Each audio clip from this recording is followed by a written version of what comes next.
সুপ্রিয় বন্ধুরা, কোরিয়ার বুসান শহর থেকে সবাইকে স্বাগত জানাচ্ছি। এশিয়া প্যাসিফিক সোসাইটি অফ কার্ডিওলজির প্রোগ্রামে বুসানে আসি 2025 সালের এপ্রিলে। সৌভাগ্যবশত কোরিয়ার সবচাইতে বড় উৎসব চেরি ব্লসম তখন চলছিল।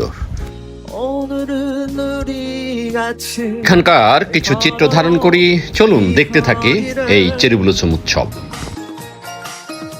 ও গো বিদেশিনী, তোমার চেরি ফুল দাও, আমার শিউলি নাও, দুজনে প্রেমে হয়ে ঋণী।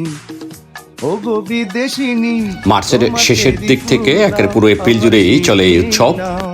দুজনে প্রেমে হয়ে ঋণী। লা লা লা লা লা লা লা লা লা লা লা লা লা লা। আমাদের পহেলা ফাল্গুনের মতোই এদের শীত পেরিয়ে আসে এই বসন্ত উৎসব cherry blossom. Cherry blossoms on your sun. শীতের রুক্ষতা পেরিয়ে চেরি গাছগুলো ভরে ওঠে ফুলে ফুলে। On the emerald grass. উৎসব উপলক্ষে কোথাও চলে এরকম প্যারেড, কোথাও বা দল বেঁধে ঘোরাঘুরি, চেরি গাছের নিচে বসে পিকনিক, এসব চলে। And we talk to উৎসবের অন্যতম আকর্ষণ এই কোরিয়ান ঐতিহ্যবাহী পোশাক হ্যান্ডবক। the sun. ভালো থাকবেন, আল্লাহ হাফেজ।